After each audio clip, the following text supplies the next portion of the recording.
wabarakatuh. Perkenalkan, saya Harun Galestari dari kelompok 6C1 dengan NIM 1810301123. Nah, pada video kali ini di sini saya akan melakukan pemeriksaan pada kasus inkontinensia pada urin.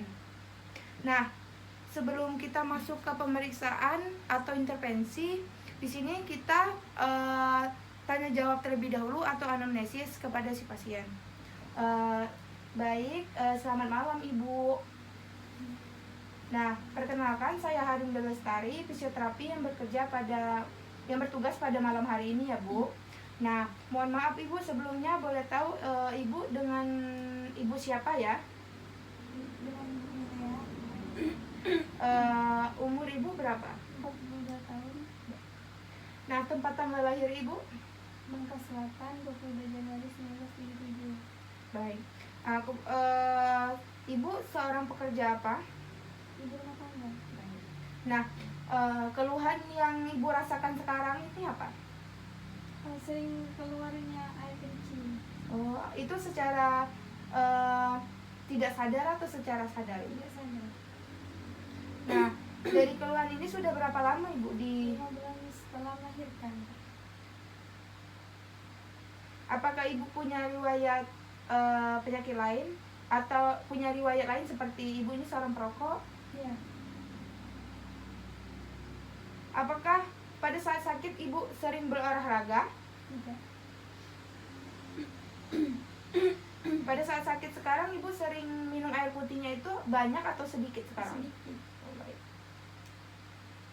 Nah, dari data yang sudah saya dapatkan di sini, saya akan melakukan pemeriksaan pada Ibu. Nah, apakah Ibu bersedia untuk dilakukan pemeriksaan sekarang? Iya.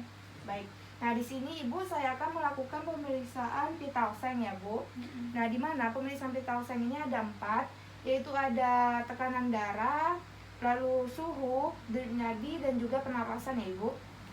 Nah, di sini saya akan melakukan tekanan darah dan suhu terlebih dahulu. Nah, Ibu, mohon maaf alatnya bisa dimasukkan dalam ketek ya Bu, supaya lebih akurat. Lalu saya akan memeriksakan tekanan darah Ibu. Mohon maaf ya Bu, saya angkat bajunya.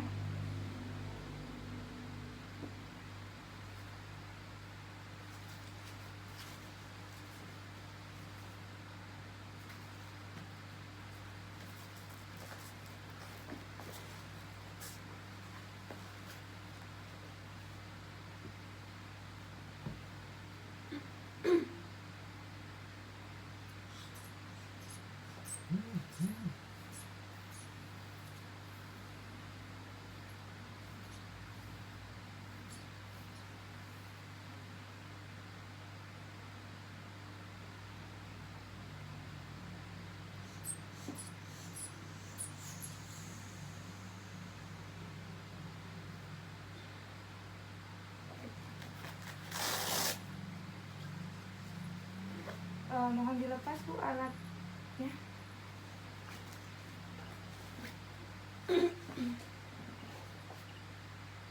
Setelah itu saya akan melakukan pemeriksaan dengan Ibu.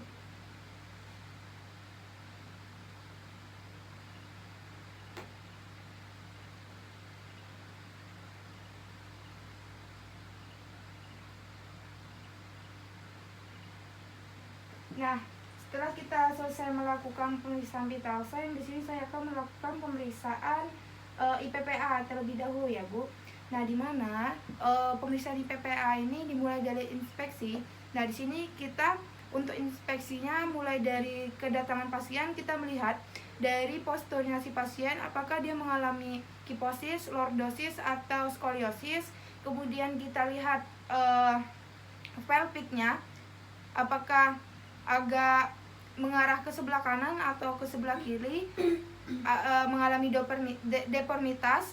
Lalu kita lihat gait analisisnya, gait analis pola jalan si pasien. Nah, kemudian kita masuk ke palpasi. Nah, palpasi di sini kita mempalpasikan bagian otot-otot rectus abdominis, otot-otot abdominal pada bagian perut, dan juga otot-otot pada bagian pernapasan, pada bagian sini.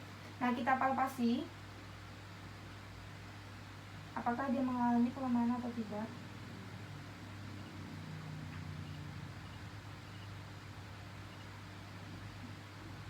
Nah, setelah kita melakukan palpasi, lalu kita masuk ke perkusi. Nah, di mana untuk perkusi di sini dimulai dari ICS ke-2, ke-4, ke-6 dan ke-8. Nah, di sini kita mulai lakukan pada kedua sisi.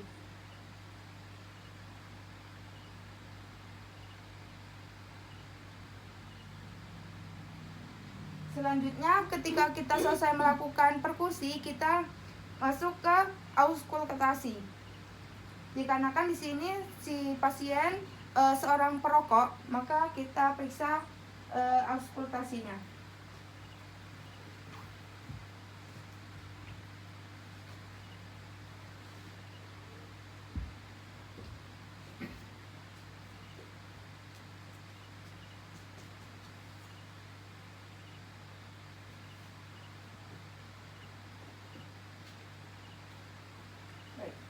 Nah, di sini didapatkan suara ngik-ngik karena si pasien si perokok. Nah, selesai kita melakukan pemeriksaan IPPA, kita lanjut melakukan pemeriksaan PFGD. Nah, di mana untuk pemeriksaan PFGD ini fungsi gerak biasa bisa kita lakukan gerakan fleksi ini lurus ya, Bu.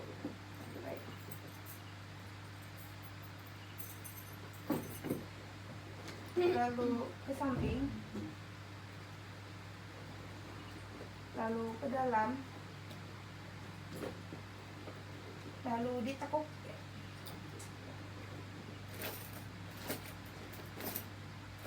lalu dimiringkan. Nah, pada pemeriksaan PFGD ini bisa dilakukan secara aktif dan pasif. Yang tadi saya lakukan secara pasif, boleh Ibu ulangkan, lakukan secara aktif ya. Kakinya diangkat ke atas ya, Bu. Ya. Ke atas lagi, Bu. Turunkan ke samping, samping, lalu ke dalam, baik ke dalam, lagi. Kakinya ditekuk ya, Bu. Ditekuk. Ya. Lagi. Lagi. Baik, kita lanjut ke yang selanjutnya, yaitu ada perfect scam. Nah, di mana perfect scam ini di mana kita memasukkan jari telunjuk kita ke vagina si pasien. Nah, di mana jari telunjuk kita itu mengarah ke jarum jam 8 dan jarum jam 4. Nah, kita untuk melihat adakah kelemahan pada otot ilioaksial. Nah, di mana untuk perfect scam ini dia ada 4 penilaian. Yang pertama itu ada power, di mana di sini kita pada saat kita menekan pada arah jarum ke-8 dan ke-4, kita lihat apakah ada kelemahan pada otot ilioaksialnya. Apa dia pada saat kita memberikan tekanan, apakah ototnya itu mengalami kekuatan atau tidak. Lalu yang kedua itu ada endurance. Nah, di mana kita meminta si pasien untuk mengkontraksikan jari yang kita masukkan ke dalam vagina si pasien. Ibu tolong ditekan ya, Bu, tangan saya. Kontraksi selama 10 detik lalu relaksasi. Kontraksi lalu relaksasi. Nah, yang ketiga itu ada penilaian repetisi. Nah, di mana untuk penilaian repetisi ini di sini kita meminta si pasien juga untuk melakukan kontraksi selama 10 kali. Lalu pada saat 1 kali kontraksi, pada saat kita melakukan penekanan di dalam vagina si pasien, 1 kali kontraksi diberi jeda atau istirahat selama 4 detik. Lalu kontraksi lagi, lalu jeda lagi selama 4 detik dan dilakukan selama 10 kali pengulangan. Nah, kita lihat di sini apakah dia berapa kali bisa melakukan repetisi pada kekuatan otot oksigealnya. Lalu kemudian yang terakhir itu ada pulse atau kecepatan. Nah, di sini kita meminta si pasien untuk melakukan kontraksi lalu rileks, kontraksi rileks secara cepat selama 10 detik. Nah, baik Ibu nanti Ibu kontraksi lalu rileks, kontraksi lalu rileks ya, Bu. Baik. Nah, di sini kontraksi rileks, kontraksi rileks, kontraksi rileks, kontraksi rileks. Nah, di sini selama 10 detik dilakukan seperti itu. Kita melihat apakah mengalami pada kecepatannya pada di kontraksi keberapa.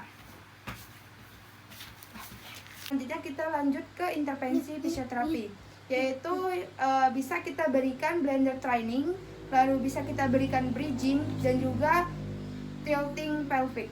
Nah, dimana untuk blender training ini sendiri, dimana itu seperti menahan pipis, kayak mengejan pipis caranya, lalu dilakukan dosisnya bisa 1-2 jam. Nah, kemudian untuk bridging bisa dilakukan 2-3 kali dalam sehari dan lakukan selama ditahan selama berapa detik. Nah, mohon maaf Ibu, bisa Ibu kakinya ditekuk ya, Bu, dua-duanya ditekuk. Nah, lalu Ibu mengangkat pantat ke atas. Nah, seperti itu. Lalu pada saat mengangkat ini Ibu kontrasikan seperti menahan pipis ya, Bu. Ya, ditahan selama 5 detik ya, Bu. Baik. Relax dulu, Bu, relax. Baik. Angkat ke atas, lalu kontraksikan. Tahan, relax. Angkat ke atas, lalu kontraksikan. Tahan, relax. Lagi. Angkat ke atas, lalu kontraksikan. Tahan, relax. Nah, selanjutnya bisa kita berikan latihan pelvic tilting. Di mana di sini ada forward, backward, backward, forward. Nah, di sini kita Ibu ke menekan ini ya, Bu, kasur ya, Bu. Kayak pinggulnya bergoyang kayak gini, Bu. Ke dalam, ke atas, ke dalam, ke atas, ke dalam, ke atas, ke dalam, ke atas, ke dalam, ke atas. Nah, bisa dilakukan seperti itu. Lalu bisa dilakukan di rumah atau sehari 2-3 kali.